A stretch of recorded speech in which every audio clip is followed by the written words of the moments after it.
Hello, कैसे बेटा सब लोग? एकदम बढ़िया। आई होप कि आप सब लोग एकदम अच्छे होंगे।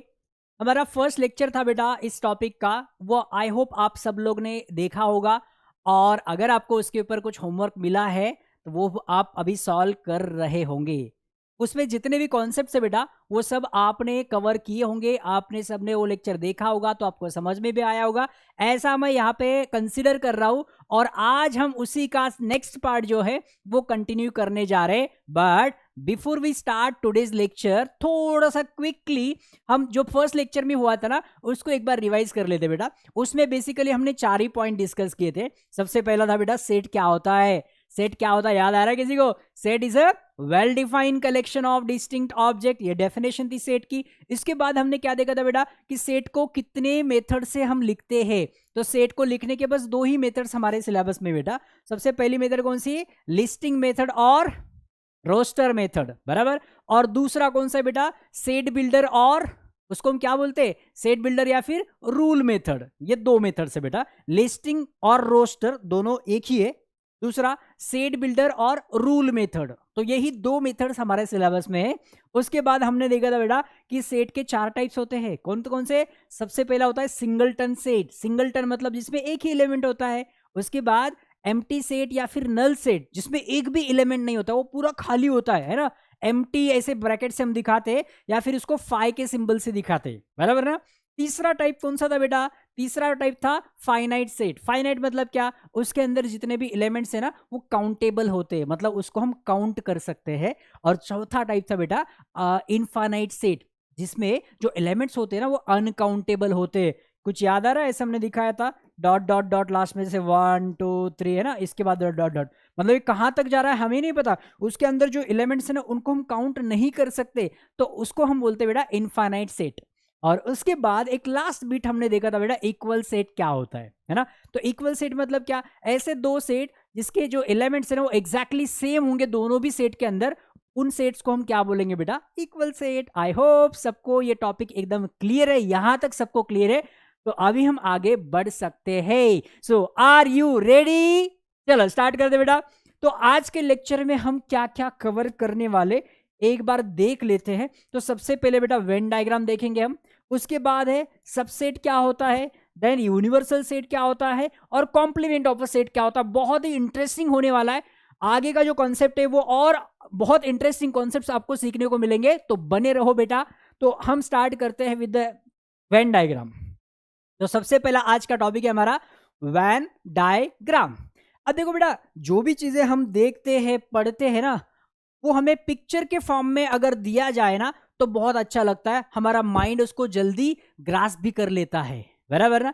जैसे कोई मूवी है, उसका अगर आपको स्क्रिप्ट बताया जाए बस खत्म मूवी, तो उतना मजा नहीं आएगा। और उसी को अगर आप थिएटर में जाके देखेंगे ना तो आपको बहुत मजा आएगा और वो ज्यादा दिन तक आपके दिमाग में रहेगा, है ना। तो पिक्चर के फॉर्म में हमारा जो माइंड है ना वो बहुत जल्दी ग्रास्प कर लेता है और बहुत दिनों तक वो स्टोर भी रहता है। तो इसलिए हमारे जो भाई साहब है ना, John when, respected John when mathematician है बेटा, तो इन्होंने ऐसा ही एक तरीका ढूंढ निकाला था सेट को रिप्रेजेंट करने का। जॉन वेन इनका नाम है, जॉन वेन।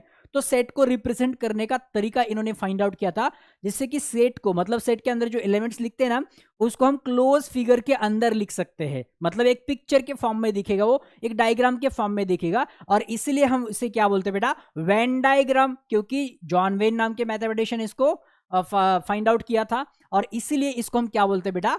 Venn diagram. अब देखो वेन डायग्राम का मतलब क्या होता है कि कोई भी एक शेप के अंदर एलिमेंट्स लिख दो। अब वो सर्कल भी हो सकता है, रेक्टेंगल भी हो सकता है, वो ट्रायंगल भी हो सकता है, कोई इरेगुलर शेप भी हो सकता है। बस हमें क्लोज शेप चाहिए, है ना। एक फिगर ऐसी चाहिए जो क्लोज है, उसके अंदर एलिमेंट्स भर दो, हो गई John Venn diagram ready. John when जो मैथमेटिशियन का नाम है, उन्हीं के नाम पे बेटा वेन डायग्राम। तो अगर ऐसा लिखेंगे हम तो हमारी वेन डायग्राम हो गई रेडी।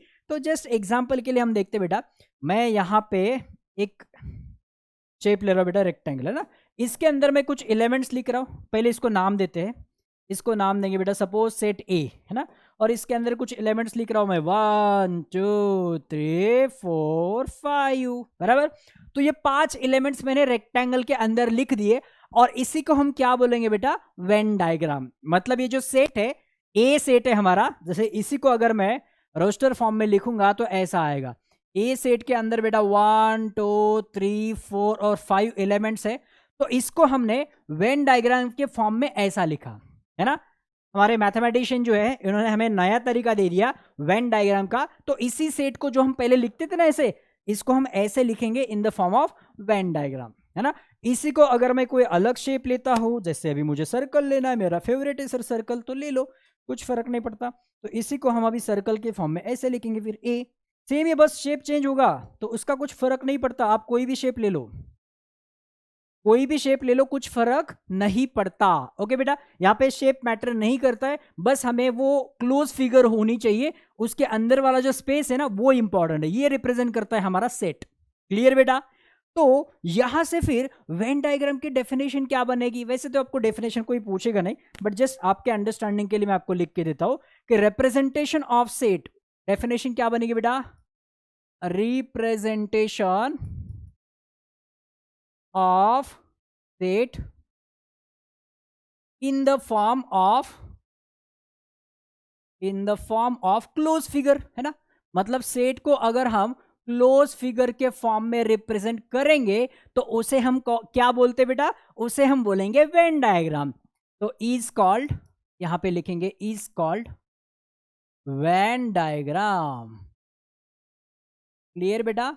अगर हम सेट को क्लोज फिगर के फॉर्म में रिप्रेजेंट करते हैं तो उसी को हम बोलते हैं फिर वेन डायग्राम। एग्जैक्टली, एकदम क्लियर, सबको समझ में आया बेटा, कुछ भी कंफ्यूजन नहीं होना चाहिए। तो वेन डायग्राम आई होप सबको एकदम क्लियर है, जितना भी आपके बुक में गिवन था वो सबका सब मैंने बता दिया। तो आई होप अभी वेन डायग्राम आपको क्लियर है। तो आगे बढ़ते बेटा, इसके बाद एक इंपॉर्टेंट सब टॉपिक है जिसे हम बोलते हैं सबसेट।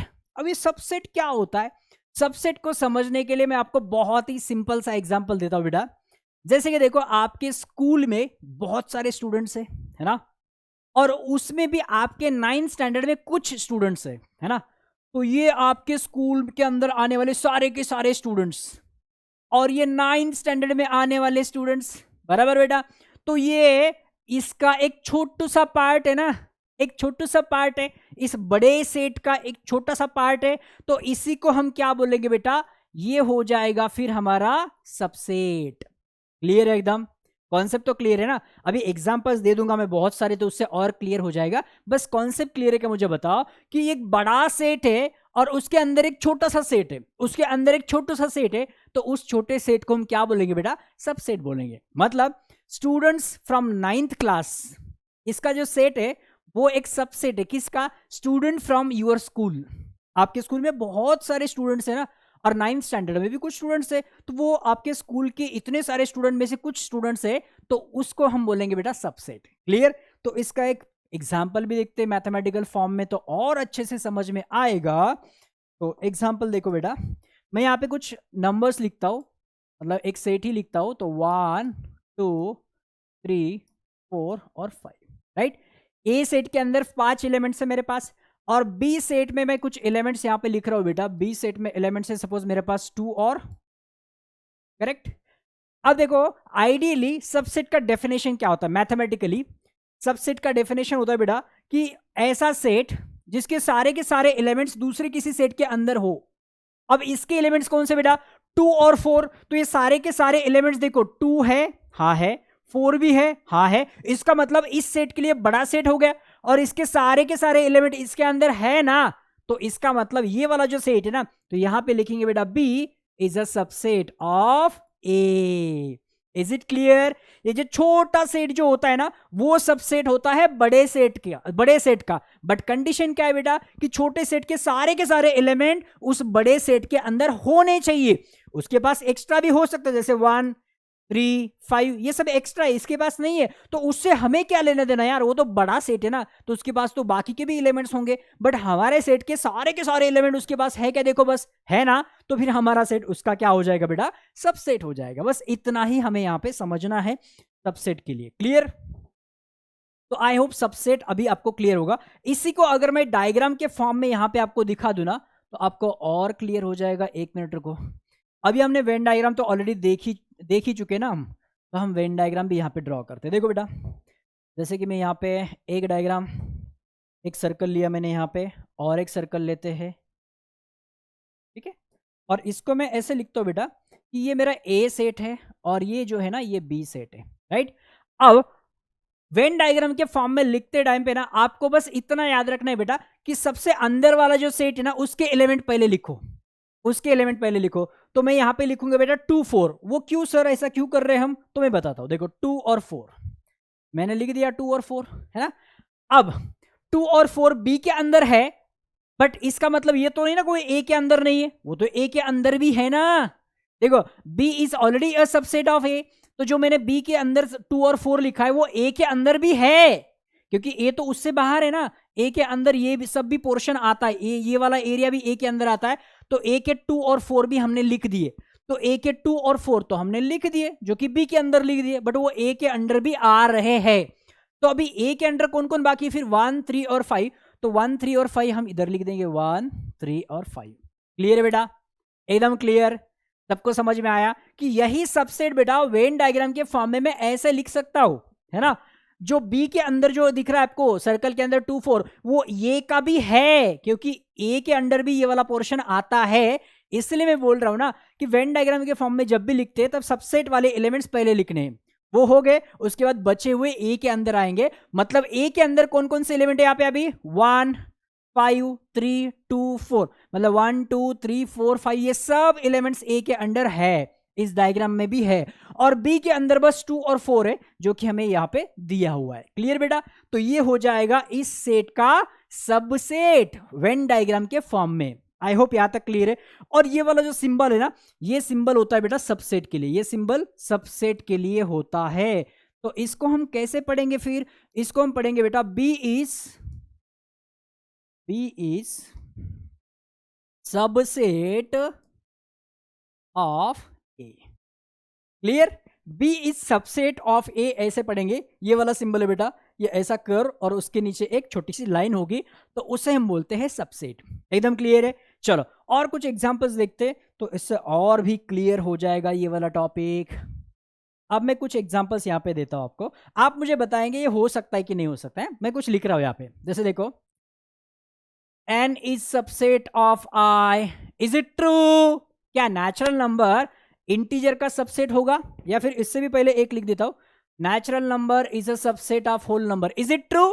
होता है क्या बेटा, नेचुरल नंबर होल नंबर का सबसेट हो सकता है क्या, बिल्कुल हो सकता है सर, क्योंकि नेचुरल नंबर में क्या आता है बेटा 1 2 3 अप टू इनफाइनाइट, और होल नंबर में क्या आता है 0 1 2, मतलब ये वाला बड़ा सेट है ना, होल नंबर वाला बड़ा सेट है, और उसके अंदर ये वाला सेट आ सकता है। देखो एग्जैक्टली है ना, यहां से ये 0 एक्स्ट्रा है होल नंबर के पास, ये सारे के सारे एलिमेंट्स मतलब सारे के सारे नंबर्स होल नंबर में भी आ जाते हैं, इसलिए n is a subset of W। इसको उल्टा नहीं कर सकते, W इसका सबसेट नहीं हो सकता बेटा, है ना। तो ये ट्रू है, यस एग्जैक्टली ये ट्रू है, हम ऐसा लिख सकते बराबर। तो अब बताओ मुझे, क्या मैं ऐसा लिख सकता हूं, natural number is a subset of integer, बिल्कुल लिख सकते। आपको सीक्वेंस तो याद होगा ना बेटा, सबसे पहले कौन आता है नेचुरल नंबर, उसके बाहर कौन आता है होल नंबर, है ना। एक मिनट, उसके बाहर कौन आता है बेटा होल नंबर, उसके बाहर कौन आता है फिर इंटीजर्स, राइट। यहां पे आएगा फिर इंटीजर, और उसके बाद कौन आता है बेटा रैशनल नंबर, करेक्ट। ऐसा होता है ना। तो n is a subset of w बोल सकते, n is a subset of integer बोल सकते, n is a subset of rational number मतलब q भी बोल सकते, w is a subset of i भी बोल सकते। तो ये वाला सीक्वेंस याद रखो बेटा, क्योंकि सारे के सारे नेचुरल नंबर को हम होल नंबर बोल सकते, है ना। सारे के सारे होल नंबर को हम इंटीजर बोल सकते, सारे के सारे इंटीजर को हम रैशनल नंबर भी बोल सकते। ये तो बहुत बेसिक कॉन्सेप्ट है बेटा, तो इसी के ऊपर बेस है पूरा अपना ये कॉन्सेप्ट, राइट। तो सबसेट वाला आपको अभी और क्लियर हुआ होगा। और थोड़ा और कुछ एग्जांपल्स लेते बेटा, जैसे कि देखो अभी एक सेट लेता हूं मैं यहाँ पे x, और उसमें मैं लिख रहा हूं अभी a, p। मैंने मेरे सेट में a और b दो एलिमेंट्स ले लिए बराबर। अच्छा अब मुझे एक बात बताओ, इसके कितने सबसेट बन सकते हैं यार, पॉसिबल सबसेट्स कितने बन सकते। तो मैं एक काम करता हूं, एक सबसेट ऐसा बनाता हूं जिसमें सिर्फ a आएगा, हाँ ये सबसेट बन सकता है, इसका बिल्कुल बन सकता है। दूसरा सबसेट ये भी तो बन सकता है, हाँ बिल्कुल बन सकता है। देखो सबसेट का मतलब क्या होता है यार, इसके एलिमेंट्स इसके अंदर है क्या, है ना। ये भी है, राइट। और क्या हो सकता है, और ऐसा सबसेट बना सकता हूं मैं एक एग्जैक्टली सेम इसके जैसा, है ना। तो इसके एलिमेंट भी तो इसके पास है, भले ही इक्वल सेट है, बट ये सबसेट भी तो हो सकता है, क्योंकि इसके पास जो एलिमेंट्स है वो सारे के सारे इसके पास भी है, तो ये भी तो इसका सबसेट है। और कुछ बन सकता है क्या, तो और एक चीज आपको याद रखनी बेटा कि एम्प्टी सेट भी तो हो सकता है ना। ये वाला जो एम्प्टी सेट है ना, empty set is a subset of every set, ठीक है। इसको हम इनडायरेक्ट मेथड से प्रूव कर सकते हैं। अभी के लिए आप इतना याद रखो कि एम्प्टी सेट हर एक सेट का सबसेट हो सकता है, ठीक है। तो अभी काउंट करो बेटा कितने सेट्स हो गए, 1 2 3 और 4 सबसेट बन गए, राइट। एक्स जो सेट था बेटा जिसके अंदर ए और बी एलिमेंट्स है, उसके पॉसिबल सबसेट कितने बन गए, 4। इसके बाद अभी कोई भी यहां पे सबसेट नहीं बन सकता, यही मैक्सिमम है, 4 ही सबसेट बन सकते इस सेट के, है ना। अच्छा सर ये तो क्लियर हुआ। अब मैं आपको थोड़ा सा एक अलग एग्जांपल देता हूं बेटा, जिसके ऊपर आपके एक्सरसाइज में क्वेश्चंस भी है। अब मैंने मान लो आपको एक सेट दे दिया y, और इसके अंदर एलिमेंट्स है बेटा सपोज 5 6 और 7। अब बताओ मुझे इसके कितने सबसेट बन सकते हैं, इसके कितने सबसेट बन सकते हैं। तो इसके सबसेट बनेंगे बेटा, देखो स्टार्ट करते हैं हम। एक बनेगा 5, देन दूसरा होगा 6, मतलब सिंगल सिंगल लिखते हैं ना सबको, ठीक है। अब दो दो के पेयर से लिखते बेटा, 5 और 6 भी आएगा, 5 और 6 साथ में आएगा, या फिर 6 7 साथ में आ सकता है, या फिर ऐसा हो सकता है बेटा 5 7 साथ में आएगा। अभी और कोई पेयर बाकी के देखो, 5 6 हो गया, 6 7 हो गया, 5 7 पे हो गया, 1 2 3 4 5 6, बस इतने ही। और कुछ बन सकता है क्या, हाँ बन सकता है सर, और ये भी तो बन सकता है, 5 6 7 साथ में आ सकते हैं, राइट। तो 1 2 3 4 5 6 7, 7 बन गए। और एक बोला था ना मैंने कि एम्प्टी सेट हर एक सेट का सबसेट होता है, किसी भी सेट का सबसेट हो सकता है, तो इसका भी तो सबसेट एम्प्टी सेट आएगा। तो अब काउंट करो बेटा कितने सबसेट हो गए, 1 2 3 4 5 6 7 8, 8 बन गए। यहां पे कितने बेटा, 4 है। तो सर ऐसा कोई एक जनरल फॉर्मूला है क्या जिससे हम बता सकते हैं कि किसी भी सेट के पॉसिबल कितने सबसेट बन सकते हैं। बेटा आपके सिलेबस में तो ये फॉर्मूला नहीं है, बट एक्स्ट्रा का ज्ञान मैं आपको यहां पे दूंगा जो आपको हायर स्टैंडर्ड में काम आएगा। अगर कोई भी सेट आपको गिवन होगा और उसके कितने पॉसिबल सबसेट्स बन सकते ऐसा अगर आपको पूछा, तो एक फॉर्मूला मैं आपको यहां पे दे रहा हूं, आपके बुक में नहीं है बट एक्स्ट्रा का नॉलेज है बेटा, काम आएगा, ठीक है। जो भी कॉम्पिटिटिव एग्जाम्स आप देते हो, पैरेलल एनटीएससी एमटीएससी आपको जो भी है, एमटीएससी होता है 9th में, या फिर छोटे मोटे कोई भी कॉम्पिटिटिव एग्जाम, या फिर किसी स्कूल का, या फिर कहीं पे भी थोड़ा सा जो कॉम्पिटिटिव टाइप का जो पेपर होता है ना, उसको अगर सॉल्व करेंगे तो आपको ऐसे क्वेश्चंस देखने को मिल सकते हैं। तो इसका एक फॉर्मूला होता है बेटा 2 to the power n। तो यहां पे मैं लिखता हूं number of possible subsets is equals to 2 to the power n। अब ये n क्या है, n मतलब नंबर ऑफ एलिमेंट्स, 1 2, इसके अंदर कितने बेटा 1 2 3 है ना। तो नंबर ऑफ एलिमेंट्स, n मतलब होता है यहाँ पे नंबर ऑफ एलिमेंट्स, तो यहाँ पे लिखता हूं मैं नंबर ऑफ। अब इसको मैं समझा देता हूं बेटा ना, जैसे देखो यहाँ पे हमारे सेट में कितने एलिमेंट थे बेटा, 2 थे। तो मैं यहाँ पे क्या लिखूंगा फिर 2 to the power 2। यहाँ पे 2 एलिमेंट्स है ना, मतलब n की वैल्यू क्या हो जाएगी बेटा 2 हो जाएगी। तो 2 to the power 2 मतलब कितने सबसेट बनेंगे, 4, 1 2 3 4, करेक्ट है ना। यहाँ पे कितने बेटा एलिमेंट्स 1 2 3, मतलब 2 to the power 3, 2 to the power 3 क्या होता है बेटा 8, तो यहाँ पे 8 सबसेट्स है एग्जैक्टली। अब अगर आपको किसी ने ऐसा क्वेश्चन दिया कि यहां पे 5 है या फिर 4 एलिमेंट है, अगर 4 एलिमेंट होंगे तो 2 to the power 4 मतलब 16 सबसेट्स बनेंगे। अगर 5 एलिमेंट होंगे किसी सेट के अंदर तो उसके पॉसिबल सबसेट कितने बनेंगे, 2 to the power 3 5 क्या होता है 32। तो इसी टाइप से आप करते जाएंगे। अब किसी भी टाइप का, मतलब इस टाइप का अगर कोई भी क्वेश्चन आपको आता है तो आप नंबर ऑफ सबसेट्स कितने बनेंगे ये बता सकते हो बाय यूजिंग दिस फॉर्मूला, ठीक है। तो इसको मैं थोड़ा स्टार करके रखता हूं क्योंकि आपके सिलेबस से बाहर है बट काम आता है बेटा, है ना, इसी से रिलेटेड है वो फॉर्मूला। तो आई होप आपको सबसेट वाला कंसेप्ट एकदम क्लियर है। एक बड़े सेट का एक छोटू सा सेट जो होता है उसे हम बोलते हैं सबसेट, राइट। और उसके पॉसिबल सबसेट्स फाइंड आउट कैसे करने वो भी आपको पता चला, कितने बन सकते हैं पॉसिबल वो उसका भी फॉर्मूला मैंने आपको बता दिया। तो अभी थोड़ा सा हम आगे बढ़ते हैं। यस बेटा, चलो आगे बढ़ेंगे। हाँ, अब क्वेश्चन है, तो क्वेश्चन है प्रॉपर्टीज है, सबसेट के प्रॉपर्टीज है बेटा। ये प्रॉपर्टी देखो, every set is a subset of itself.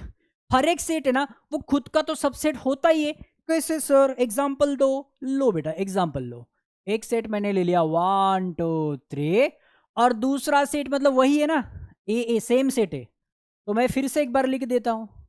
तो क्या मैं यहां पे ये नहीं बोल सकता कि ये जो ए है ना, this A is a subset of this A, है ना बेटा? क्योंकि डेफिनेशन क्या थी कि इस सेट के सारे एलिमेंट उस सेट के अंदर आने चाहिए। तो इसके सारे एलिमेंट इसके अंदर है ना, तो फिर इस ए को मैं इसका सबसेट बोल सकता हूं ना। यस, तो फर्स्ट प्रॉपर्टी एकदम क्लियर है सर, विथ एग्जांपल क्लियर है ना? तो कोई भी सेट जो होता है ना बेटा, वो खुद का सबसेट तो होता ही यार, है ना? खुद के साथ तो उसको खड़ा रहना पड़ेगा ना। तो कोई भी सेट खुद का सबसेट तो होता ही है। तो फर्स्ट प्रॉपर्टी क्लियर है। दूसरी क्या बेटा, empty set is a subset of every set. ये तो मैंने आपको ऑलरेडी बताया था प्रीवियस स्लाइड में। एम्प्टी सेट जो होता है ना, वो किसी भी सेट का सबसेट होता है। तो ये देखो, फाइ, एम्प्टी सेट मतलब फाइ से डिनोट करते हैं, वो किसी भी सेट का सबसेट होता है, राइट? थर्ड, अब देखो ए और बी अगर इक्वल सेट है, एग्जांपल मैंने यही पे दिया था, ये देखो इसका सबसेट हमने बनाया था बेटा, तो ये दोनों तो इक्वल है ना? तो अगर दो सेट्स इक्वल है तो वो एक दूसरे के सबसेट होते हैं। यहां पे ये भी इसका सबसेट है और ये भी इसका सबसेट है, बोल सकते हैं ना? चलो इधर फ्रेश एग्जांपल लेते और एक बार समझ लेते। देखो बेटा, ए सेट मैंने ले लिया जिसके अंदर है मेरे पास 9 10, है ना? और बी सेट भी मैंने ऐसा ले लिया जिसके अंदर मेरे पास एलिमेंट्स है बेटा ऑब्वियसली 9 10, क्योंकि मुझे सेम लेना है ना? तो देखो, इसके अंदर के सारे एलिमेंट इसके पास है, तो क्या मैं ऐसा बोल सकता हूं फिर कि B is a subset of A? But A के पास जो है वो भी तो सारे के सारे बी के पास है, तो क्या मैं ऐसा भी बोल सकता हूं कि A is a subset of B? एकदम क्लियर। तो इसका मतलब अगर दो सेट इक्वल है ना, तो दोनों भी एक दूसरे के सबसेट हो सकते हैं। तो देखो यहाँ पे यही तो बोला है, if A is equal to B then A is a subset of B and B is a subset of A. उल्टा भी पॉसिबल है, राइट? तीसरा, सॉरी चौथा, if A is a subset of B and B is, अरे इसका उल्टा है बस, है ना? अगर ए बी का सबसेट है और बी भी ए का सबसेट है, इसका मतलब दोनों आपस में इक्वल है। इसी का उल्टा, दो सेट इक्वल है तो बी ए का सबसेट है, ए बी का सबसेट है। यहां से हम यहां पे आए थे। अब उल्टा, अगर बी ए का सबसेट है और ए बी का सबसेट है, इसका मतलब दोनों सेट एक दूसरे के इक्वल है। यही था फोर्थ प्रॉपर्टी, राइट? तो ये हो गए properties of subset. I hope आपको चारों भी प्रॉपर्टीज क्लियर है, विथ एग्जांपल क्लियर है। क्लियर है तो आगे बढ़े। यस, समझते हैं ना सर्वाना? हाँ, चलो आगे बढ़ते बेटा। अब है यूनिवर्सल सेट, है ना? तो यूनिवर्सल, इस वर्ड का मतलब, इस वर्ड को सुनते ही हमें क्या याद आता है? यूनिवर्स बहुत बड़ा होता है ना? तो इसका मीनिंग भी कुछ वैसा ही है ना? तो मैं यहाँ पे कुछ एग्जाम्पल लिख देता हूं, जैसे कि एक सेट में यहाँ पे लिख रहा हूं बेटा, ए इज इक्वल टू 1 2 3 4 5 6 7 8 9 और 10। चलो इसका नाम मैं हटा देता हूं अभी फिलहाल, बस एक सेट लिखा है मैंने, ए। ए लिखा है मैंने। अब मैं और कुछ सेट्स लिख रहा हूं बेटा, यहां पे लिखता हूं मैं, ऐसे ही मैं खेल रहा हूं ऐसे सेट के साथ। 2 3, यहां पे लिखा मैंने 4 6, यहां पे लिखा मैंने 7 9, यहां पे लिख दिया मैंने 1 10, या फिर और बढ़ा देते 1 10 और 2, है ना? तो अब देखो बेटा, यहां पे मैंने कितने सेट्स लिखे? 1 2 3 4 5, है ना? ये पांचों भी सेट में ऐसा कौन सा सेट है जिसके अंदर सारे के सारे सेट आ सकते? मतलब ऐसा कौन सा सेट है जिसके पास सारे छोटे छोटे सेट्स का कलेक्शन है? ऐसा एक ही सेट है ये वाला। 1 to 10 जो नंबर्स है ना बेटा, तो ये 2 3 भी इसके पास है, 4 6 भी इसके पास है, 7 9 भी इसके पास है, 1 10 2 भी इसके पास है। मतलब ये सारे के सारे जो है ना बेटा, ये इसके सबसेट है। बराबर है कि नहीं? ये सारे छोटे छोटे छोटे सेट्स है ना, इसके सबसेट है। तो ये जितने भी हमने कंसिडरेशन में सेट्स लिए हैं, मतलब हमने जितने भी सेट कंसिडर किए हैं उनमें से सबसे बड़ा सेट ये है। तो इस सेट को हम क्या बोलते हैं फिर? Universal set. हमारे कंसिडरेशन में जितने भी सेट है उन सब में बड़ा सेट जो होता है उसे हम बोलते हैं यूनिवर्सल सेट। तो इसको हम डिनोट करते हैं बेटा कैपिटल यू से। यस, यूनिवर्सल सेट को हम डिनोट करेंगे कैपिटल यू से, यूनिवर्सल का यू बराबर। और इनको तो हम किसी भी नाम से लिख सकते हैं, जैसे ए बी, और इसको मैंने लिखा सी, इसको मैंने लिखा डी। क्लियर बेटा? तो यूनिवर्सल सेट का मीनिंग क्या है ये तो क्लियर है, राइट? ये बड़ा सेट है और ये बाकी के सब उसके सबसेट है। इसी को अगर मैं वेन डायग्राम के फॉर्म में लिखना चाहूं तो ऐसे लिख सकता हूं। कैसे सर? ये ऐसे, ठीक है? ध्यान दो अभी मैं कैसे लिख रहा हूं। यूनिवर्सल सेट में हाँ, यू हमेशा बाहर लिखना है, यू हमेशा बाहर आएगा। अब इसके अंदर छोटे छोटे छोटे छोटे सबसेट्स है, तो इनको मैं सबसे पहले लिखूंगा। याद है ना क्या बताया था मैंने? सबसे पहले सबसेट को लिखो। ए बी सी डी इसके अंदर लिख देता हूं, है ना? तो छोटे छोटे मैं यहाँ पे अभी कुछ सर्कल्स, कोई भी शेप ले सकते, ट्रायंगल भी ले सकते, तो मैं यहाँ पे सर्कल ही ले रहा हूं फिर से एक बार। ए बी सी डी है ना अपने पास, तो ए बी सी डी, ठीक है? ठीक है बेटा, चलो तो यहां पे मैं इसको नाम दे देता हूं फटाफट। This is A, this is B, this is C, this is clear. A के अंदर क्या क्या बेटा? 2 3 है ए के अंदर, तो यहां पे आएगा 2 3, देन 4 6 4 6, देन 7 9 7 9, है ना? Sequence is not important. और ये 1 10 2 1 10 2, करेक्ट। अब देखो बेटा मैंने सबसेट्स के अंदर क्या क्या लिखा है। 1 है क्या कहीं पे? देखो हाँ है, तो 1 बाहर लिखने की जरूरत नहीं है, क्योंकि इनके अंदर जो आता है वो ऑटोमेटिकली इसके अंदर भी आता है। तो इसके जो 1 to 10 एलिमेंट्स है ना वो इसके अंदर है, मतलब ये रेक्टेंगल के अंदर भी है। तो 1 तो हो गया। 2 है क्या? हाँ है। 3 भी है, 4 है, 5 नहीं है, तो 5 तो लिखना पड़ेगा, तो 5 मैं यहां पे लिख देता है ना बेटा। 6 है क्या? हाँ है इसके पास। 7 इसके पास है। 8 किसी के भी पास नहीं है, तो फिर यहां पे लिखना पड़ेगा। समझ में आ रहा है ना मैं क्या बोल रहा हूं? देन 9 हाँ इसके पास है। 10 हाँ इसके पास है। अब अगर मैं रेक्टेंगल की बात करूंगा तो रेक्टेंगल के अंदर 1 to 10 नंबर्स है क्या? देखो एक बार। हाँ सर है, देखो 1 है, 2 है। ये सर्कल के अंदर है बट रेक्टेंगल के अंदर भी तो है ना। तो 1 है, 2 है, 3 है, अरे 2 डबल, हाँ ठीक है 2 डबल चलेगा, नो प्रॉब्लम। 1 2, इसके पास भी 2 है, देन 3 4 भी है, 5 भी है, 6 है, 7 है, 8 है, 9 है और 10 भी है, राइट? तो ऐसे लिखेंगे हम वेन डायग्राम के फॉर्म में। ये वाला जो ये सारे के सारे सबसेट्स है ना, इनको हम ऐसे लिखेंगे बेटा। Yes, exactly clear, exactly clear. इसको हम थोड़ा सा और क्लियर कर देते हैं बेटा, ये कंफ्यूजन हो सकता है एक्चुअली ना। तो हम आगे पढ़ने वाले, तो अभी मैं थोड़ा सा इसको तो हटा देता हूँ। तो 2, क्योंकि 2 ऑलरेडी इसके पास है, तो यहाँ पे बस 3 ही रखता हूँ। फिर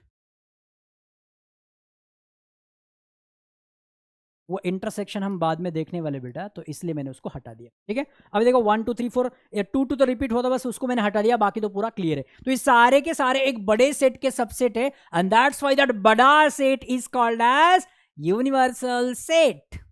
यस, सबको एकदम क्लियर है यूनिवर्सल सेट क्या होता है? तो ये हो गया हमारा यूनिवर्सल सेट, जिसको हम डिनोट करते बेटा यू से, और यू को हम डायग्राम के बाहर लिखेंगे। जनरली बाकी जो लेटर्स हैं हम उसके अंदर ही लिखते हैं, इसको बाहर लिखेंगे क्योंकि सबका कलेक्शन होता है वो यूनिवर्सल सेट। एकदम क्लियर है बेटा? चलो तो फिर आगे बढ़ते हैं। आगे क्या गिवन है? आगे तो क्वेश्चन है डायरेक्ट, है ना? अब क्वेश्चन को हम बहुत आराम से सॉल्व करेंगे ताकि हमारा ये कंसेप्ट और स्ट्रांग बनेगा। तो देखो बेटा यहाँ पे A B C D 4 sets हमें गिवन है, और क्वेश्चन क्या पूछा है? Then which of the following statement are true and which are false? कौन सा ट्रू है और कौन सा फॉल्स है? तो देखो यहाँ पे C is a subset of B. तो अब हमें बस सी और बी की तरफ देखना है बेटा। सी कहां पे है सर? सी यहां पे है, और बी कहां पे है? बी यहां पे है, दिख रहा है ना? तो क्या मैं ऐसा बोल सकता हूं कि सी इज अ सबसेट? अरे नहीं, क्योंकि बी तो इसके अंदर आ ही नहीं रहा।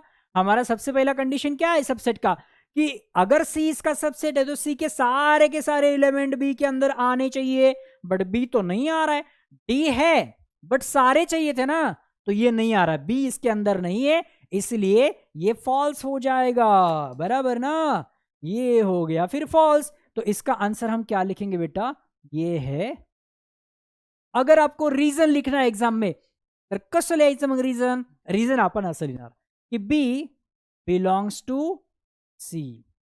बी सी के अंदर आता है but B does not belongs to B.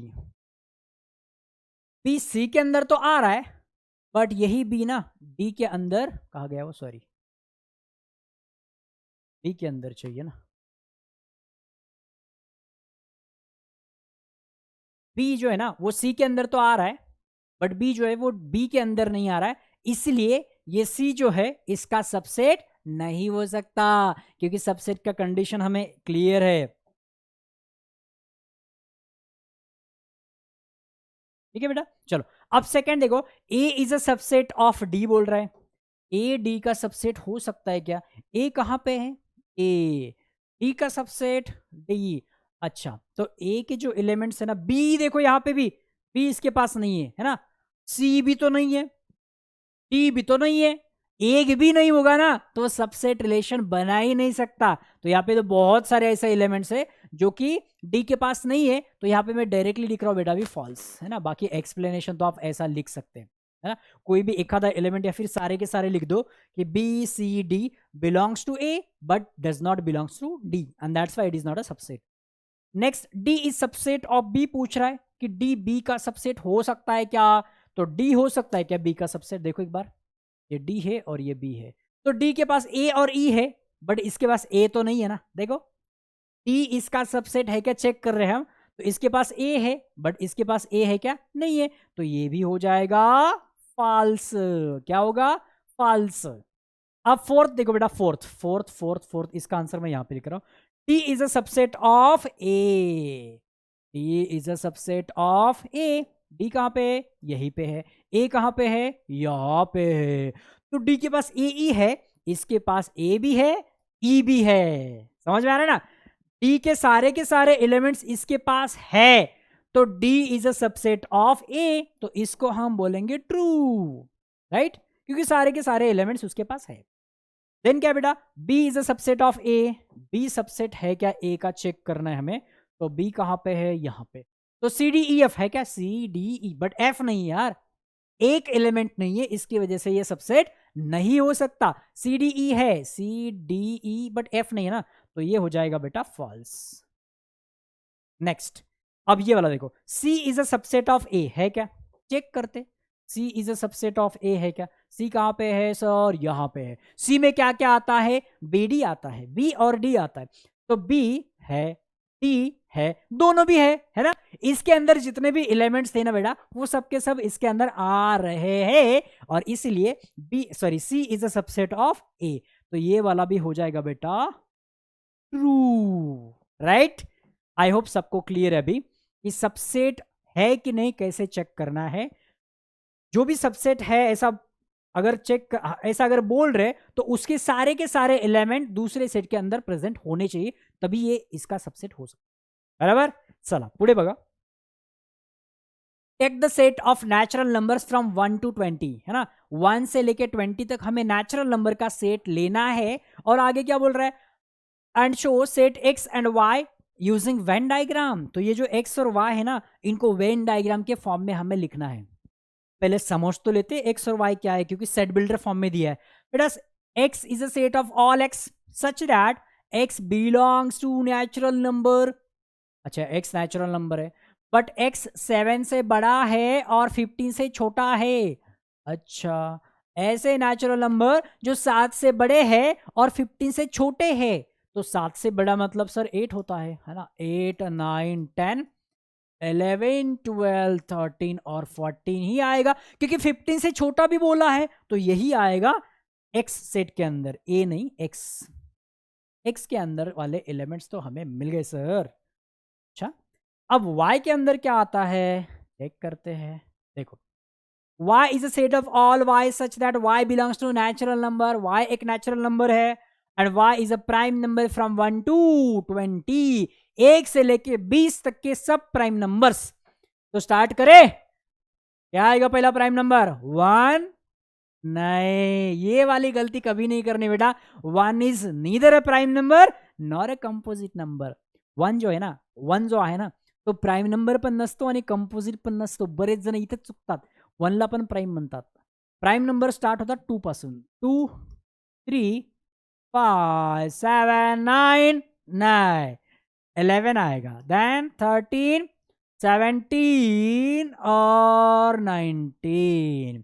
मतलब एक्स और वाई सेट के एलिमेंट्स तो हमें मिल गए, और ये जो सेट है बेटा बड़ा वाला यूनिवर्सल सेट, इसके एलिमेंट तो हमें पहले से ही क्लियर है कि हमें 1 से लेके 20 तक जाना है, राइट।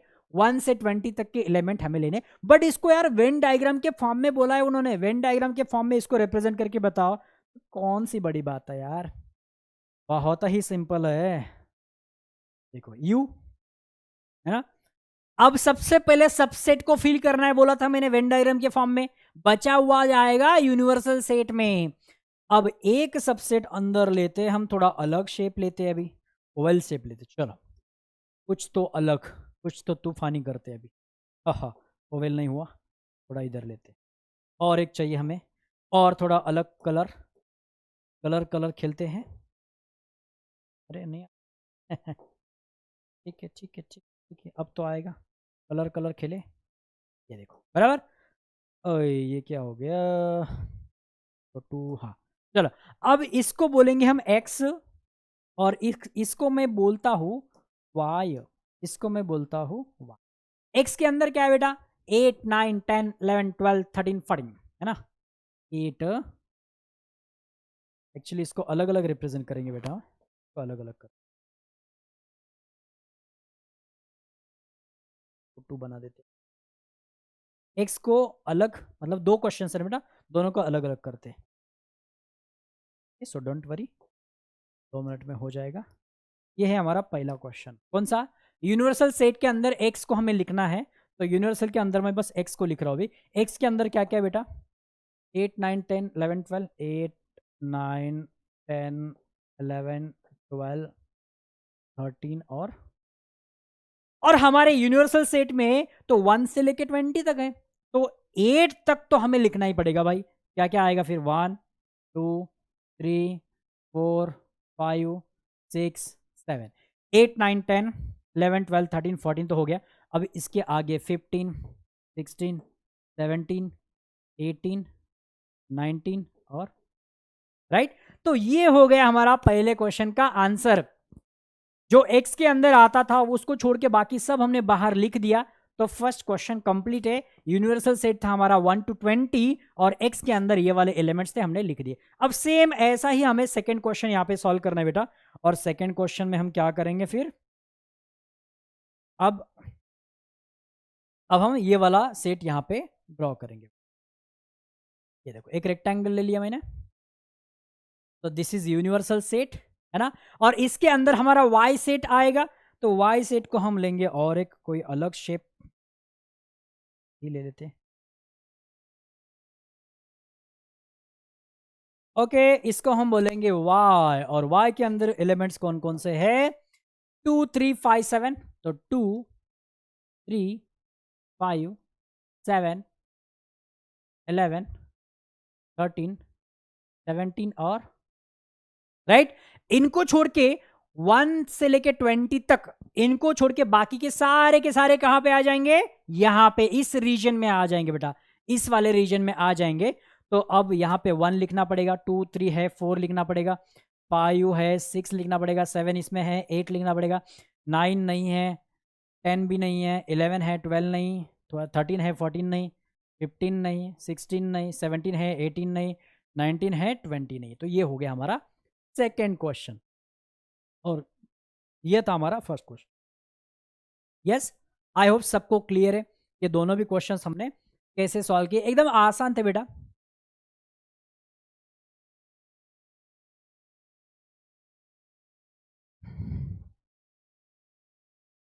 यस सरवना समझ ले। चलो इसको आप बाद में कॉपी कर सकते हैं। तो आगे बढ़ते बेटा। तो नेक्स्ट क्वेश्चन देखो बेटा क्या है। ए एक सेट है जिसके अंदर 4 एलिमेंट्स आपको दिख रहे हैं और आपको एनी 3 सबसेट्स लिखने हैं ए के। हमने देखा था कि ए सेट के अंदर जैसे यहाँ पे 4 एलिमेंट्स है तो इसके पॉसिबल कितने सबसेट हो सकते हैं, इसके लिए मैंने आपको एक फॉर्मूला बताया था बेटा कि 2 टू द पावर n होता है। यहाँ पे n मतलब number of elements in that set. तो इस सेट के अंदर 4 एलिमेंट्स है तो यहाँ पे ये हो जाएगा बेटा 2 टू द पावर 4, क्योंकि n की वैल्यू यहाँ पे क्या है 4 है। तो टोटल सबसेट्स कितने आएंगे बेटा 16 सबसेट्स। बट हमें वो सारे के सारे 16 नहीं लिखने हैं, हमें बस 3 सबसेट्स लिखने हैं, कोई भी 3 सबसेट। तो ये क्वेश्चन तो बहुत आसान हो जाएगा हमारे लिए। जैसे देखो यहाँ पे मैं लिख रहा हूँ पी एक सबसेट है जिसमें मैं लिख रहा हूँ 1 3। नेक्स्ट सबसेट में लिख रहा हूँ क्यू, इसमें होगा 2 3 7। देन एक सबसेट आ रहा बेटा नेक्स्ट है आर, कोई भी यार कोई भी सबसेट लिख दो, बस एग्जैक्टली सेम एलिमेंट्स नहीं होने चाहिए सारे सबसेट में।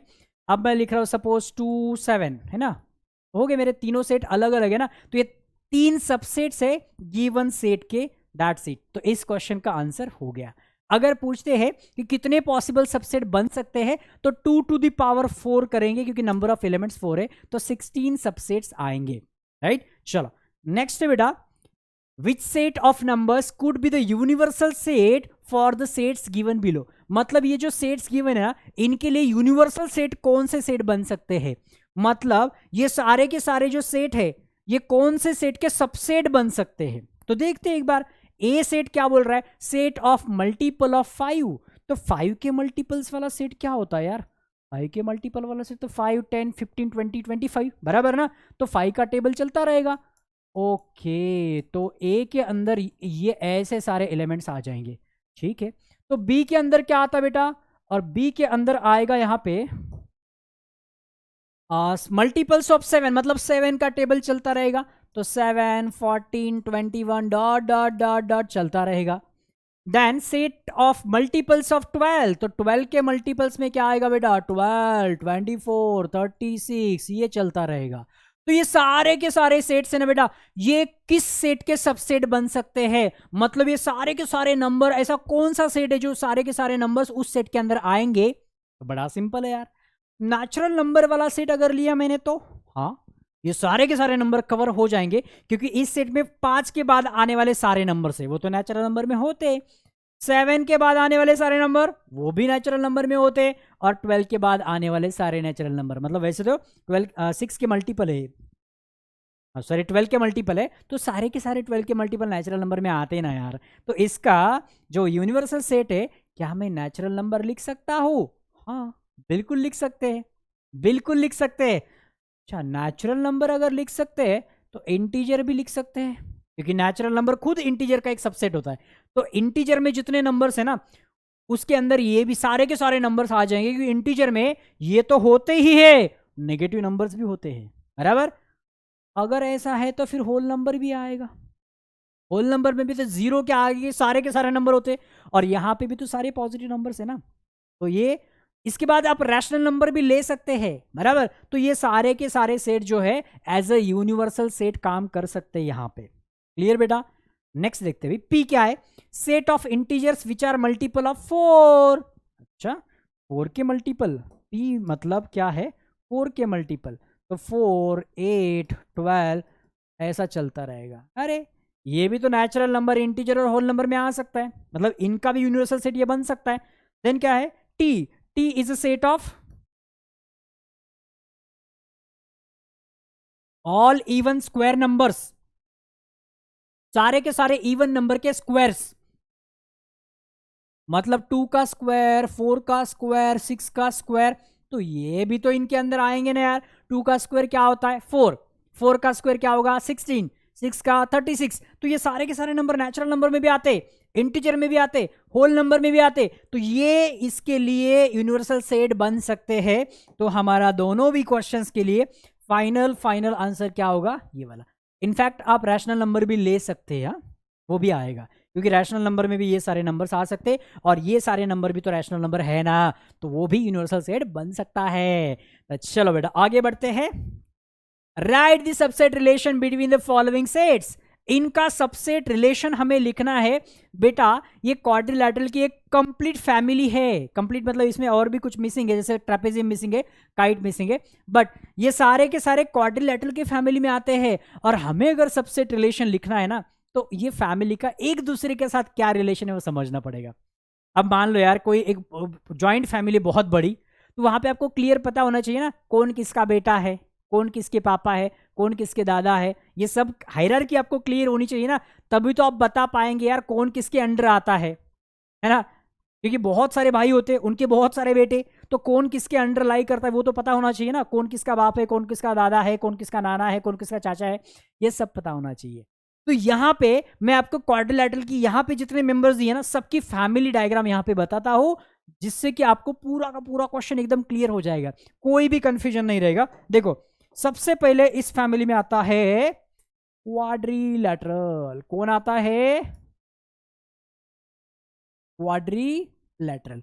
इसके बाद इस फैमिली में आएगा, इसके बाद इस फैमिली में आएगा पैरेललोग्राम। कौन आएगा? पैरेललोग्राम। और इसके बाद इस फैमिली में आएगा, दो मेंबर्स आएंगे इस फैमिली में। क्वाड्रिलैटरल का बेचारे का एक ही बच्चा था, उस पैरेललोग्राम को फिर दो बच्चे हो गए। जस्ट ऐसे मजाक कर रहा हूँ याद रखने के लिए। और यहाँ पे दो बच्चे कौन से बेटा? रोम्बस, और इधर है रेक्टेंगल। फिर रोम्बस और रेक्टेंगल दो बच्चे नहीं, सॉरी दो बच्चे नहीं हो, हाँ ये दोनों को मिला के, मतलब ये दोनों का एक बच्चा है और ये दोनों का एक बच्चा जो है वो है बेटा यहाँ पे, ठीक है। अब देखो इसका मतलब क्या हो रहा है पता है? क्वाड्रिलैटरल के अंदर पैरेललोग्राम भी आता है, रोम्बस भी आता है, रेक्टेंगल भी आता है, स्क्वायर भी आता है।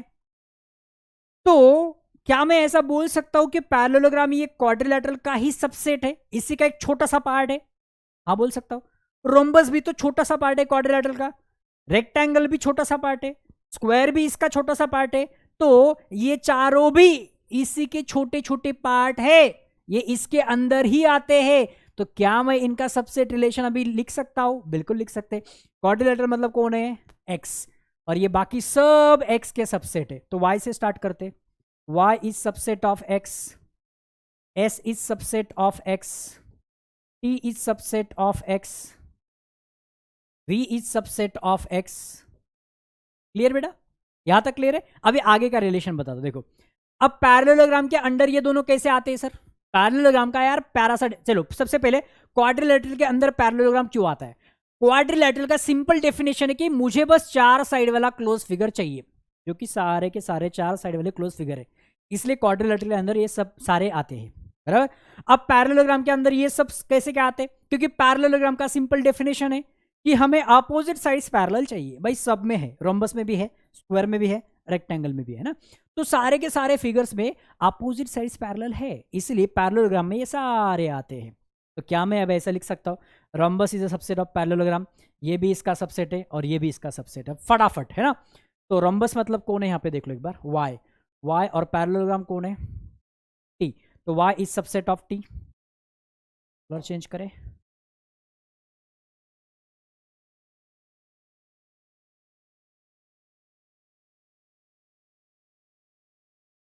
रेक्टेंगल भी तो इसका सबसेट है। रेक्टेंगल मतलब कौन? v, v is a subset of t। अच्छा, फिर स्क्वायर भी तो पैरेललोग्राम का सबसेट है, तो स्क्वायर कौन है यहाँ पे?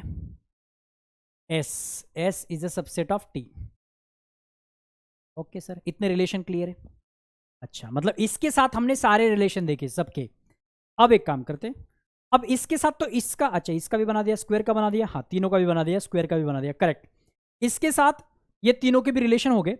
अब रोम्बस के साथ स्क्वायर का भी रिलेशन है और रेक्टेंगल के साथ भी स्क्वायर का रिलेशन है। तो S is a subset of Y, rhombus मतलब Y, S is a subset of Y and S is a subset of rectangle मतलब V, S is a subset of अब कुछ बचा है क्या, एक बार देख लो कितने रिलेशन आ गए, 1 2 3 4 5 6 7 8 और 9 रिलेशन। क्लियर। देखो इसका इसके साथ रिलेशन, मतलब ये 1 2 3 4 चारों के रिलेशन क्वाड्रिलेटरल के साथ, तो 4 रिलेशन यहाँ पे हो गए। फिर 5 6 और 7, राइट। फिर इसका 8 और इसका 9, तो there are total 9 subset relations. और इस डायग्राम में वो पूरा का पूरा कंसेप्ट ही क्लियर कर दिया। और ये एज इट इज डायग्राम आपको कहीं पे भी नहीं मिलेगी, आपके बुक में सारे सबका एक्सप्लेनेशन है, बट कौन किसके अंडर फॉल करता है ये नहीं गिवन है ना। तो ये डायग्राम आपको किसी भी बुक में नहीं मिलेगी। ये डायग्राम मैंने ऐसे ही बना दी, बट इससे आपका ये क्वेश्चन पूरा का पूरा सॉल्व हो जाएगा और कंसेप्ट भी क्लियर हो जाएंगे कि कौन किसके अंडर आता है। अब देखो स्क्वायर जो है बेटा, स्क्वायर रोम्बस और रेक्टेंगल का बच्चा ही क्यों बोल रहा हूं मैं, क्योंकि रोम्बस की प्रॉपर्टी क्या है बेटा, ऑल साइड्स आर इक्वल, इसके सारे साइड्स इक्वल है, मतलब ये वाला जो गुण है वो रोम्बस से आ गया। और रेक्टेंगल की प्रॉपर्टी क्या होती है, ऑल एंगल्स आर 90 डिग्री, ये इसके पास है ना, स्क्वायर के पास ऑल एंगल्स आर 90 डिग्री, तो वो वाला गुण इससे आ गया। तो दोनों के एक एक कैरेक्टर ले लिए और ये स्क्वायर बन गया, इसलिए मैं इसको बच्चा बोल रहा हूँ। ठीक है बेटा, तो इस तरीके से हम ये वाला क्वेश्चन सॉल्व कर सकते हैं और आई होप आप सबको एकदम क्लियर है। आगे बढ़ते हैं। अब आता है बेटा कॉम्प्लीमेंट ऑफ अ सेट क्या होता है ना। कॉम्प्लीमेंट ये वाला वर्ड जो है सुना सुना सा लग रहा है सर, हाँ आपने किसी को कॉम्प्लीमेंट दिया होगा या फिर आपको किसी से मिला होगा, बट वो जनरल लाइफ वाला जो कॉम्प्लीमेंट है ना वो अलग है बेटा, मैथ्स में अलग है। क्योंकि पहले ही टॉपिक में अपने पहले लेक्चर में मैंने क्लियर कर दिया था कि जो वर्ड्स हमारे डे टू डे लाइफ में आते हैं मैथ्स में भी उसका मीनिंग सेम होगा ऐसा जरूरी नहीं है। तो यहाँ पे भी कॉम्प्लीमेंट का मीनिंग थोड़ा सा अलग है हमारे मैथ्स में, है ना। तो क्या होता है सर कॉम्प्लीमेंट का मीनिंग इन मैथमेटिक्स, तो इसके लिए हम समझते बेटा कॉम्प्लीमेंट जहाँ पे आएगा ना वहाँ पे यूनिवर्सल सेट आएगा, है ना। ये दोनों का बड़ा पुराना रिश्ता है। तो यूनिवर्सल सेट एक बार लिखता हूं मैं यहाँ पे, यूनिवर्सल सेट में मैं लिख रहा हूं 1 2 3 4 5 6 7 8 9 और 10, राइट। यूनिवर्सल सेट में मैंने 1 से लेकर 10 तक नेचुरल नंबर्स लिख दिए। अब एक और सेट लिखता हूं मैं यहाँ पे ए, है ना, ए सेट है। ए सेट में मैं लिख रहा हूं 2 4 6 8 और 10, ऐसे ही रैंडम लिख दिए मैंने, है ना। अब कॉम्प्लीमेंट ऑफ सेट का मतलब क्या होता है बेटा, ए का मुझे कॉम्प्लीमेंट लिखना है, ए का कॉम्प्लीमेंट लिखना है, तो ए का कॉम्प्लीमेंट तो सबसे पहले ऐसा लिखा जाता है, इसके ऊपर डैश लिखो, या फिर इसको मैं ऐसे भी बोल सकता हूं, इसके ऊपर सी लिखो, ठीक है। तो ऐसा अगर लिखेंगे तो इसका मीनिंग होता है complement of set A, right. A का डैश या फिर ए के ऊपर सी लिखो, तो इसी को हम बोलते हैं complement of set A, right बेटा। Complement of set clear. But ये कॉम्प्लीमेंट फाइंड आउट कैसे करते हैं सर, वो भी देखते हैं। देखो अभी कॉम्प्लीमेंट फाइंड आउट कैसे करेंगे, तो ए डैश मुझे फाइंड आउट करना है यहाँ पे, तो ए डैश मतलब क्या होता है बेटा, ए के अंदर जितने भी एलिमेंट्स है ना वो सब छोड़ दो और बचे हुए एलिमेंट्स बताओ यूनिवर्सल सेट में अभी क्या बचा है। इनको अगर छोड़ देंगे मतलब 2 4 6 8 और 10 को हटा दो और बचे हुए एलिमेंट्स बताओ। बट बचे हुए मतलब कहां पे, बस यूनिवर्सल सेट की बात कर रहा हूं मैं, है ना। इसलिए मैंने बोला था कॉम्प्लीमेंट आएगा तो यूनिवर्सल साथ में आएगा ही। बचे हुए मतलब यूनिवर्सल में बचे हुए एलिमेंट कौन से है अभी, तो 1 3 5 7 9 है, तो 1 3 5 7 और 9 हो गया। तो ये कॉम्प्लीमेंट होता है, राइट। तो कॉम्प्लीमेंट मतलब क्या होता है बेटा, ये ए और ए कॉम्प्लीमेंट एग्जैक्टली अपोजिट होते हैं, इसमें कुछ भी कॉमन नहीं हो सकता कभी, दोनों में कुछ भी कॉमन नहीं हो सकता। क्यों, क्योंकि ए कॉम्प्लीमेंट का मतलब क्या होता है, ए के अंदर जो भी वो सब छोड़ देने हमें, ये छोड़ के बाकी बचे हुए एलिमेंट्स हमें यहां पे लिखने, राइट। तो इसलिए कॉम्प्लीमेंट और ओरिजिनल सेट में कॉमन कुछ भी नहीं हो सकता, राइट। और दोनों को अगर मिक्स करेंगे ना तो पूरा यूनिवर्सल सेट हमें मिल जाएगा, राइट। तो इसको हम वेन डायग्राम के थ्रू भी समझ सकते हैं। देखो ये बड़ा हमारा यूनिवर्सल सेट, राइट, इसको मैं यू से डिनोट करता हूं यहां पे। तो मेरे पास ए सेट है, एक ए सेट है, सपोज मेरा ए सेट बेटा ए सेट, और ए सेट के अंदर क्या क्या है, 2 4 6 8 2 4 6 8 10 2 4, चलो कलर चेंज कर, 2 4 6 8 और राइट। ए के अंदर अगर 2 4 6 8 10 है तो ए डैश के अंदर बचे हुए एलिमेंट्स आएंगे, तो बचा हुआ क्या है यहाँ पे, ए डैश यहाँ पे लिख, और ए डैश में क्या आएगा फिर 1 3 5 7 और 9, राइट। अब देखो यार, ए और ए डैश के एलिमेंट्स को अगर हम कंबाइन करेंगे तो पूरा यूनिवर्सल सेट बनेगा। हाँ बनेगा, क्योंकि सारे के सारे 1 से लेके 10 तक ये दोनों को कंबाइन करेंगे ना, तो हमें पूरे के पूरे एलिमेंट्स मिलेंगे। हमें पता है कि ए और ए कॉम्प्लीमेंट को कंबाइन करके यूनिवर्सल सेट बनता है, इसलिए बाहर कुछ भी नहीं आएगा। ये दोनों को मिक्स करेंगे तो ये पूरा सेट तो मिल ही रहा है ना, राइट। तो ऐसे हम डिनोट करेंगे ए और मतलब कोई भी सेट और उसकी कॉम्प्लीमेंट जो है ना, उसको हम ऐसे डिनोट करेंगे with the help of Venn diagram, right बेटा। इजी।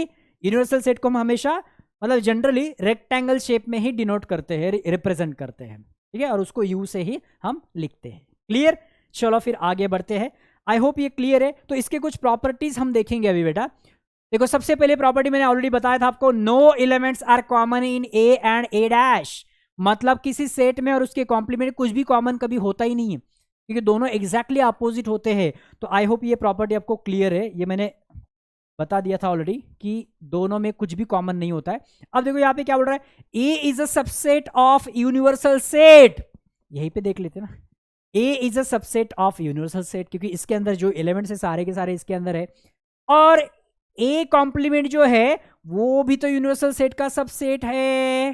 हाँ सर, देखो ये सारे एलिमेंट इसके अंदर है, तो सेकंड प्रॉपर्टी भी क्लियर है sir. A is a subset of universal set and A complement is a subset of universal set, second भी क्लियर।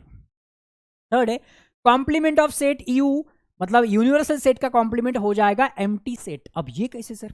देखो यूनिवर्सल सेट मतलब एक बहुत बड़ा सेट है। अब उस सेट के अंदर सारे के सारे नंबर आते हैं, जितने भी यूनिवर्स में नंबर है सारे के सारे नंबर आते हैं। तो उसका अपोजिट की अगर हम बात करेंगे तो कुछ बचेगा नहीं बाहर। फिर यूनिवर्सल सेट में हमने सारे के सारे नंबर ले लिए ना, तो उसके अपोजिट कॉम्प्लीमेंट की अगर हम बात करें तो कुछ बचेगा ही नहीं, और कुछ बचेगा ही नहीं मतलब एम्प्टी सेट, नल सेट, या फिर इसको फाई बोलते हैं हम, है ना। तो देखो complement of a set U is empty set, मतलब यूनिवर्सल सेट का कॉम्प्लीमेंट लेंगे तो क्या आएगा बेटा? फाई आएगा। इसका उल्टा क्या होगा फिर? फाई का कॉम्प्लीमेंट लेंगे तो क्या होगा फिर? यूनिवर्सल सेट आएगा। तो देखो complement of empty set is U, मतलब फाई का कॉम्प्लीमेंट लेंगे तो क्या आएगा बेटा? यूनिवर्सल सेट आएगा, राइट। ये हो गए चारों के चारे properties of a complement of a set. I hope एकदम क्लियर है, सबको क्लियर है। आगे बढ़ते बेटा। क्वेश्चन देखो, यू के अंदर मतलब यूनिवर्सल सेट के अंदर कुछ एलिमेंट्स है और पी के अंदर भी कुछ एलिमेंट्स है, बट पूछा क्या है कि show the sets U P and P dash by Venn diagram. ये तीनों को हमें वेन डायग्राम की हेल्प से शो करना है, रिप्रेजेंट करना है। कसो करायचो सोर, कसो कसो कसो, सोप है एकदम, सोप है, टेंशन घ्यायचं नाही। बघा फर्स्ट क्वेश्चन जो है बेटा, फर्स्ट क्वेश्चन, एक मिनट। फर्स्ट क्वेश्चन, इसमें हम ले लेते बेटा एक यूनिवर्सल सेट। ले लिया? ओके सर ले लिया। इसको हम डिनोट करेंगे, यहाँ पे लिखेंगे यू से, यू आया, ठीक है। अब पी लिखते पहले, इसके अंदर पी, हमारा एक सेट है पी, इसको हम इसका सेट चेंज करेंगे।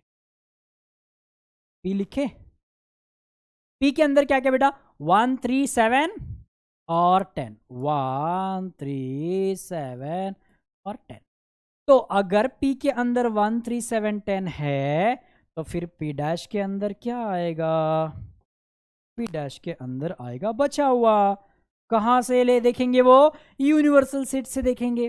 तो 1 3 7 10 को छोड़ दो, क्या बचेगा फिर? 2 8 9 11 12। तो P डैश के अंदर आ रहा है 2 8 9 11। क्लियर? एकदम एकदम क्लियर।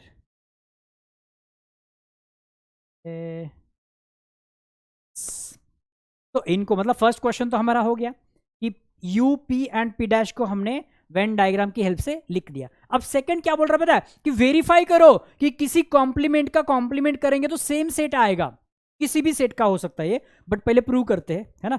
इसको प्रूव करेंगे, प्रूव करने को बोल रहा है, मतलब भरोसा नहीं है। चलो इसको प्रूव करके दिखाते। ये हमेशा आता है, किसी भी सेट के लिए आता है। एक काम करते बेटा, सबसे पहले यहाँ पे लेंगे पी कॉम्प्लीमेंट, है ना। पी कॉम्प्लीमेंट में क्या है? पी कॉम्प्लीमेंट में सर हमें पता है 2, 8, 9, 11, 12 आता है, हमने यहाँ पे लिखा था 2, 8, 9, 11 और 12 आता है। ओके, इसका कॉम्प्लीमेंट लेना है हमें भी, इसका कॉम्प्लीमेंट। अब इसका कॉम्प्लीमेंट मतलब क्या होता है बेटा, 2, 8, 9, 11, 12 को छोड़ के क्या बचता है अभी यूनिवर्सल सेट में, देखते एक बार क्या बचता है। तो इसको लिखेंगे पी डैश का डैश, है ना, पी कॉम्प्लीमेंट का कॉम्प्लीमेंट। तो 2, 8, 9, 11 और 12 छोड़ दो, फिर क्या बचेगा 1, 3, 7, 10, है ना, 1, 3, 7 और 10। अरे लेकिन ये जो सेट है ना यार, ये एग्जैक्टली मुझे पी जैसा ही दिख रहा है। हाँ यार, 1, 3, 7, 10 एग्जैक्टली पी है। इसका मतलब क्या मैं यहां पे ऐसा लिख सकता हो कि this is equal to P? हाँ, ये तो पी के ही बराबर है ना। तो इसलिए ये प्रूव हो गया ना बेटा कि किसी भी सेट के कॉम्प्लीमेंट का कॉम्प्लीमेंट करेंगे तो हमें मिलेगा ओरिजिनल सेट। क्या मिलेगा? ओरिजिनल सेट मिलेगा। तो ये हो गया प्रूव, किसी भी सेट के लिए हो सकता है, राइट। मतलब क्या यार, सिंपल है ना, नेगेटिव का नेगेटिव तो पॉजिटिव हो जाएगा ना।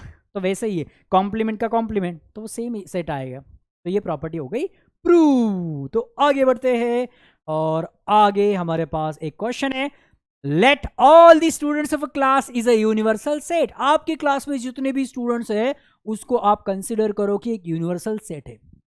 आगे क्या बोल रहा है, let A be the student who secure 50% और मोर मार्क्स इन मैथ्स। एक स्टूडेंट है कोई तो भी आपके क्लास में जिसके मार्क्स 50% या फिर उससे ज्यादा है। एक सेट है स्टूडेंट्स का जिनके मार्क्स 50% या फिर उससे ज्यादा है। अब एकदम सिंपल देखो बेटा, तो आपको उस सेट का कॉम्प्लीमेंट लेना है। ए सेट में आते हैं 50% या फिर उससे ज्यादा मार्क्स वाले बच्चे, तो बेटा 50% वाले भी आ रहे और उससे आगे वाले भी आ रहे, तो फिर इसका अपोजिट लेंगे तो 50% से कम वाले आएंगे ना। आपको समझ में आ रहा है? ए सेट में जो स्टूडेंट्स है ना उसके उनके मार्क्स 50 या फिर 50 से ज्यादा है, इसका कॉम्प्लीमेंट मतलब 50 से कम ही आएगा ना। तो हो गया फिर हमारा आंसर। तो इसका आंसर हम क्या लिखेंगे बेटा, A is equal to students secured marks कितने, चलो इसको वर्ड्स में लिख देते हैं, सेक्यूर्ड मार्क्स 50% और मोर। तो 50% और उससे भी ज्यादा, तो इसका कॉम्प्लीमेंट करेंगे तो आएगा फिर स्टूडेंट सेक्यूर्ड मार्क्स लेस, 50 से छोटे वाले इसके कॉम्प्लीमेंट में आएंगे, तो लेस देन 50%। खत्म, समझ में आ रहा ना। 50 और 50 से बड़ा अगर एक सेट में आता है तो उसका अपोजिट में 50 तो नहीं ले सकते क्योंकि 50 उसमें आ गया, तो 50 से छोटे ही आएंगे ना, तो लेस देन 50। तो इसके लिए आपको एक मैथ्स का फंडा मैं आपको बताता हूँ। यहाँ पे अगर क्वेश्चन अलग भी आता है कभी एग्जाम में ना, थोड़ा चेंज करके भी आता है, तो कुछ रिलेशंस आप याद रखो। अगर आपको बोलते बेटा कि लेस, ये क्या है, इसको लेस देन बोल रहा हूँ ना, लेस देन का कॉम्प्लीमेंट करेंगे तो क्या आएगा, ग्रेटर देन और इक्वल टू। अगर यहाँ पे बोला होता ना कि ए जो है उसके मार्क्स मोर देन 50% है, मोर देन 50% है, तो इसका कॉम्प्लीमेंट क्या आएगा, मोर देन है ना, तो मोर का कॉम्प्लीमेंट उल्टा क्या होगा, लेस। बट इधर इक्वल टू तो नहीं है, तो इधर इक्वल टू लेना है, तो मोर देन का कॉम्प्लीमेंट होता है लेस देन और इक्वल टू, राइट। तो यहाँ पे जैसे लेस देन है तो इसका कॉम्प्लीमेंट है मोर देन और इक्वल टू। अगर मैंने यहाँ पे लिखा मोर देन तो इसका कॉम्प्लीमेंट आएगा लेस देन और इक्वल टू। यहाँ पे मैंने लिखा लेस देन और इक्वल टू तो इसका कॉम्प्लीमेंट आएगा मोर देन। अगर मैंने यहाँ पे लिखा कि मोर देन और इक्वल टू तो इसका कॉम्प्लीमेंट आएगा लेस देन। ठीक है, जैसे देखो यहाँ पे अभी इक्वल टू नहीं तो इधर इक्वल टू जाएगा, और लेस है तो मोर आएगा, मोर है तो लेस आएगा। अगर इसके पास एक के पास इक्वल है तो कॉम्प्लीमेंट के पास इक्वल नहीं आएगा, बस इतना याद रखो। तो यहाँ पे इक्वल था वो सिक्योर 50% और मोर, तो यहाँ पे इक्वल टू 50% भी है और ज्यादा भी है, तो हम ज्यादा वाले को मतलब मोर को हम क्या करेंगे, लेस करेंगे, और इसके पास इक्वल टू भी है ना 50% के, तो यहाँ पे इक्वल टू नहीं लेंगे। बस इतना याद रखो आप, ठीक है बेटा। तो ये वाला रिलेशन आपको क्लियर, ये पता है ना क्या होता है, लेस देन, ग्रेटर देन और इक्वल टू, ये ग्रेटर देन तो ये लेस देन और इक्वल टू, ये लेस देन और इक्वल टू तो ये ग्रेटर देन, ये ग्रेटर देन और इक्वल टू तो ये लेस देन। ठीक है, तो आई होप ये सबको क्लियर है। तो इस तरीके से हम यहाँ पे इनके कॉम्प्लीमेंट्स कर सकते हैं। सपोज ये है तुम्हारा ए, तो ये हो जाएगा तुम्हारा ए कॉम्प्लीमेंट। ठीक है बेटा, तो आई होप सब क्लियर है। और इन दिस वे हमने सेकेंड पार्ट भी फिनिश कर दिया। तो बेटा आज के लेक्चर में हमने बेसिकली 4 ही कॉन्सेप्ट्स डिस्कस किए। पहला कॉन्सेप्ट था वेन डायग्राम क्या है, दूसरा कॉन्सेप्ट था बेटा क्या था, दूसरा कॉन्सेप्ट था सबसेट क्या होता है, तीसरा क्या था यूनिवर्सल सेट क्या होता है, and the fourth concept was complement of a set. I hope ये चारों भी कॉन्सेप्ट सबको क्लियर है। तो बेटा मिलते हैं हम अभी अपने नेक्स्ट लेक्चर में। सो बाय बाय, टेक केयर।